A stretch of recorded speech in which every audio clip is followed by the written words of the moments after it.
thing in your nightmare, that thing that's holding you back, that thing that's dragging you down, that thing is you. You will not outwork me. And the whole gig is just a giant hustle. That's all it is. Life is just a hustle. That's all life is.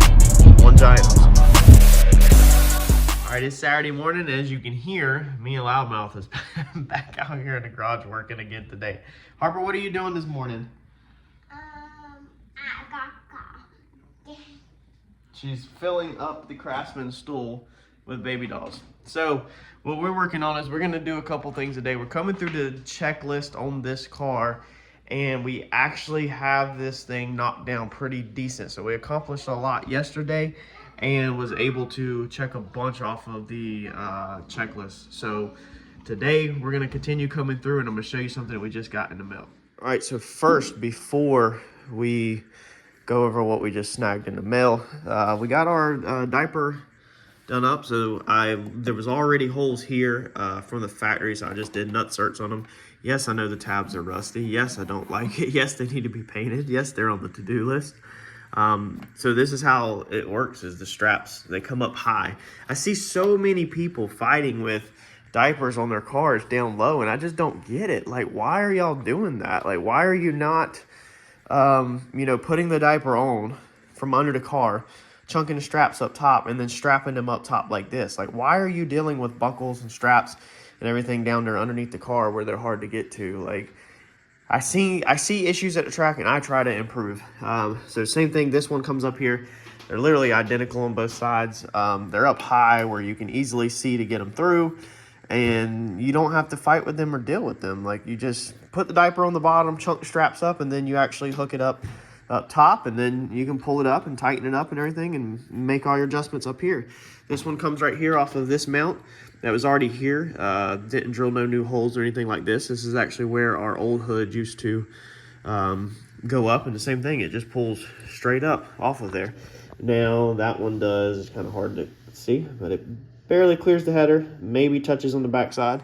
I did just order some heat protective sleeves for like spark plug wires, wire loom, 3 feet of it.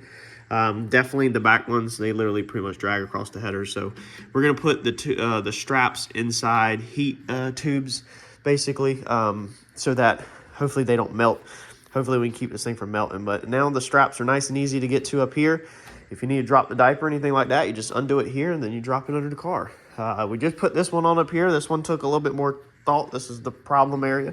So this is where it's at on the other side. As you can see over there is this hole right here, but you can see over here the Procharger's in the way. So if we go across here like this, it's going to just be dragging across the Procharger, and then the little buckle will also be touching this, and we know Procharger cast aluminum, and this is powder coated, so it's eventually just going to bust all the finished off, and all the cast, it's going to dig a little hole inside there, from just the vibrations. You don't want anything touching metal because then it just wears it down. So we couldn't go that direction. These headers are built a little different on this side. Obviously both sides are different. This one has the steering, so we're able to pull it back a little, and what we did is we went right here on this one. So we're going to hook this one up right here, and it will end up basically pulled like that. It does clear the steering, as you can see, fine, and it actually clears the header down there also. But if need be, we will get a heat protective over it. Now it'll have a little pigtail hanging, but it's nowhere near where it's going to reach the Procharger, and we'll actually do like we did on the other side and tuck it through the back of this, just like that. So once you pull it up through there, it is clearing everything. I don't want it to look like it's not clearing everything. We'll literally just roll it through here like this, and then leave it like that. Now this is not my most favorite way of mounting. Thought about mounting it off of one of these, but these bolts are already made to the exact length. Like, there's hardly any bolt sticking out the back side of these, if you can see. So if we add the thickness of this to it, then it's going to even be more likely prone to rattle, or I'd have to replace the bolt. So longer, and then it puts it at a crooked angle and everything, and I don't know if I really want that. So that's what we're gonna do now. It bends the fender lip a little bit down like that, which is not really my favorite, but it's It's got tension on it. It's nice and tight. It's out of the way of the steering. It's out of the way of the Procharger. It's out of the way of the headers. Like it is, it's function, I guess. Function over looks. So that's how the diaper's mounted up. So that's another item off the checklist. We have combed through quite a few things. And like I said, when we, all of these little things, I did not think of when I was building this car. I didn't think of how to mount a diaper if I want to put a diaper on. A lot of times that's kind of stuff you go back and, you know, look at. I didn't think of the travel limiters, you know, we had to go back and add that. I didn't do that from the start. You know, I didn't think of the Procharger, you know, simply that, you know, how close the inlet was going to be to the bar. So all kinds of stuff is the reason why I'm going to cut the front of this car off eventually, probably, unless some plans change. But we obviously don't want to do it now. So if I ever redid the front of this car, I promise you it'd be a million times better based off of what I have learned. I'm really happy with how this turned out, though. Our front hood structure, I'm getting a ton better at fabricating, and the more cars I see at the track and the more ideas I soak up, I'm getting just so much better at making fabrication clean. I am unhappy with this bumper mount that we did here. Like I said, it was a rush job, so you know, unhappy with this, very unhappy with this. Would like to go back and actually mount this bumper. There's no excuse for this bumper not being mounted off of this cage right here, so there's no excuse for that flat stock going from here down to here when we can literally build a structure off of this cage for this tab to catch. But again, rush job, so I didn't think of that whenever I was building this cage, and I just rushed it straight through paint and then had to come back and do the bumper mount. So here is our duck. This is a Naca duck. Naca? I can't pronounce it worth the crap. This is what we're going with the hood. So we are trying to limit the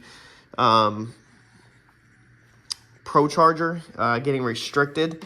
So before we were pulling cold air, which John said definitely made a difference in the tune and the way the car ran.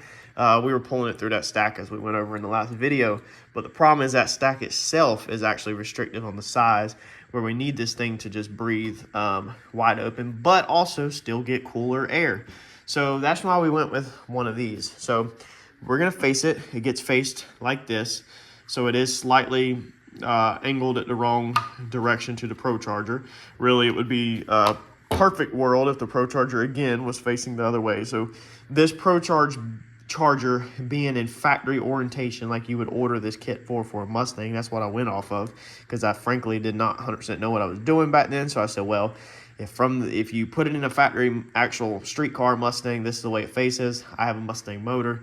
Well, it's an F-150 motor, but it's, you know, this, I should probably put it in the same orientation as it would come with in a kit. And so that's the reason why I did that. And I did not understand back then. Well, I mean, I knew you could do custom stuff, but I thought I was going to be actually hurting myself trying to do custom stuff. But if I would have done it in the other rotation, you have to remember we'd have piping a little different, which then the piping would be shooting into the fender. We could clear that, but then we would definitely had a head unit more crammed up in here. Radiator would have to be shifted, so definitely different. It would have had to be built different, but we didn't, so here we are. So we are going to funnel cooler air off of this. So we're going to put this in the hood basically about right here in this orientation. And what that's going to do is drag cool air out of the, you know, across the hood and shoot it down right here. This will also help on this side of the car with the headers. This will help air be blasting here, okay? So hopefully we're already going down the track. You're already pulling air through here because as you can see, the front of my grill area is wide open. There's it's not restrictive at all up here, so there's definitely tons of air coming through there, and hopefully moving the hot air off of the headers there, right there. Hopefully moving it under the car, and not so much putting too much hot air into here. But we want to funnel some cool air right across the Procharger's intake, so that cooler air, so that it can take air in. So this is what we've come up with. We're gonna put this in. Now there's a couple scientific things behind these ducts. If you want to look it up on YouTube, there's actually a couple good videos. But you're not supposed to have the lip on the front of this because this still disturbs airflow. So technically we should be cutting our hood out and mounting this from the bottom with the rivets through the top of the hood. But then being our hood is already painted, then we have to deal with our cut edge and where we cut it. So if we cut this hood, then obviously where we make the cut, there's a possibility of having paint chips, and then you're definitely gonna have white fibers showing since this is a fiberglass hood. And then we'd have to do something to finish the edge of it so it didn't look like crap. Now we could run a rubber door edge molding over that cut, so we can make that cut and then put a door edge molding over it. But the thickness of a door edge molding, I honestly feel like, is gonna be the same exact thickness as this. And then you run into the situation of, well, why did I even do that to begin with? Because then you're just making another bump. So everything on this thing is scientifically built. If you watch the videos, it explains, you know, like that your length should be 2 to 3 times longer than the width. All kinds of stuff goes into making one of these work. You know, and the edges of it, the way it's sloped. I mean, there's a ton of science put into one of these to actually make them pull air. So we are going to just mount this thing on the top. Now we're going to come through here and we're going to sand this side a little bit more. We'll paint this piece to match the hood, but we'll sand this side a little bit more to thin out from here to here, to thin this out so that the air hopefully rolls a little bit smoother and it doesn't have this lip right here. That will probably be its own video on how to mount one of these in the hood, because we're not going to do this at the house, but I figured I'd just go ahead and show you guys. I also thought about coming in here on this piece and going from here to about right here. Let me know what y'all think. I was going to cut this straight across. If you cut that straight across, as you can imagine, your cut would be back to here. That is going to help the hole in here be bigger. Now, one thing that people often get wrong is that bigger is better on these. And from the research I have done, it is not always bigger is better. It's all about the airflow and the function of how you actually get the air delivered and at the speed the air gets delivered and stuff like that, versus having one that's really big and it not working. So I don't want to mess it up. I'm scared if I cut it, I'll mess it up. I think I should definitely take a little bit out of this. Hopefully that would also help. Instead of directing the air downwards like that, hopefully maybe it will help it come in and then kind of curve straight down, just, you know, possibly just a little bit to help the Procharger pull it in. Now, obviously, when this thing is sucking air just as a turbo, it's pulling it pretty fast. So even if it was shooting it this way, it's probably just going to grab it and pull it straight back. So we probably don't need to cut it at all, but I think I want to take a little bit out of that corner. Y'all let me know in your comments what you think. Should I take any out the corner, or should I just leave this thing alone and mount it? Again, we'll be mounting it through the top of the hood on this one. We'll be using rivets. I'm a big fan of the exposed rivets, believe it or not. And I'll go over that in another video on how to cut in one of these complicated pieces, because this is not a hole saw, or it's not a... You're all done with your peaches? Mm-hmm. Good job. But it's not an easy cut, so we'll definitely go over that on the channel, how to put one of these in the hood. All right, here's another piece that I have been putting off. Looks like it's gonna have to be repainted before it actually goes in. This is my lower dash. So I actually have the lower dash to this car. A lot of people didn't even know. There's where this car started out. Is we had a piece of aluminum that we built, white tigged it, and we had the little switches mounted in there. And originally my switches were going to be down inside here where the radio was from the factory. Of course, that's where your steering wheel goes, and then that's where your e-brake pull handle used to be. The glove box is fully functional. I do have the door. It's not broke. I had painted it. It's dirty, needs to be cleaned up. Nothing's broke on it, but it does have a lot of weight to it. This bracket is pretty heavy. The guts are pretty heavy, so there's a lot of weight to that door. This dash had cracked right here, and I actually repaired it with super glue. This was back before I even was doing panel bond. That's how long. I've had this car about 5 or 6 years now. You can't really tell, but I did a pretty decent repair with super glue, and it's held. But this is a very sensitive piece. It's brittle. It's back from 1974. It's got some age on it, but everything is there. Nothing's broke besides it was broke right there when I got it. Let's see here, and I actually don't even know where the latch is. So unless it's in the car, maybe the latch is still in the car. Let's see if the latch is still in the car, y'all. It is. So the latch is still underneath the dash where I never put it back in. Harper's got baby dolls. in there. So I would like to put my lower dash back in. I was holding off on this because of wiring and doing stuff underneath the dash, but we haven't been in the dash lately. Underneath there at all. We haven't really had to go under there, so I think it's time we can put it back in. Now from the factory, you get bolts that go up through here that are hidden, and I would love to change this thing over to a push button Zeus here or a normal Zeus. Zeus there, Zeus there, and that way you can just take this piece out. If you're at track, you need to get underneath there to the wiring. But I kind of have a soft spot where I don't want to drill or cut this thing up. I wish I had an extra one. I do have the Maverick lower dash, but in the Mavericks, they're more of like a package tray deal, and they don't hide everything. It's just kind of like a package. It's like a tray up there. Now, a tray is going to be no use to us because everything just flies out. Everything already flies out when I take off anyway. So if the phone's in the cup holder, it flies out, shoots into the seat. You know, the Zeus tool stays in the tray, but the phone flies out, I guess, because of the weight. So I'd like to put this piece back in. But the bolts slightly annoy me. Putting it back in. Thinking about covering this up with carbon. So I do have this thin piece of carbon here, as you can see through it. It is only one layer thick of carbon. You can buy this stuff online where people take one sheet and they do the stuff over it. So it's really flexible and everything. And I've had this for a while, so I can literally cut this and put carbon in where the glove box goes. And I think that would look cool, and also would definitely make it lightweight, because I wish I had the scale right here. This thing is just not light, and yeah, it's just not light.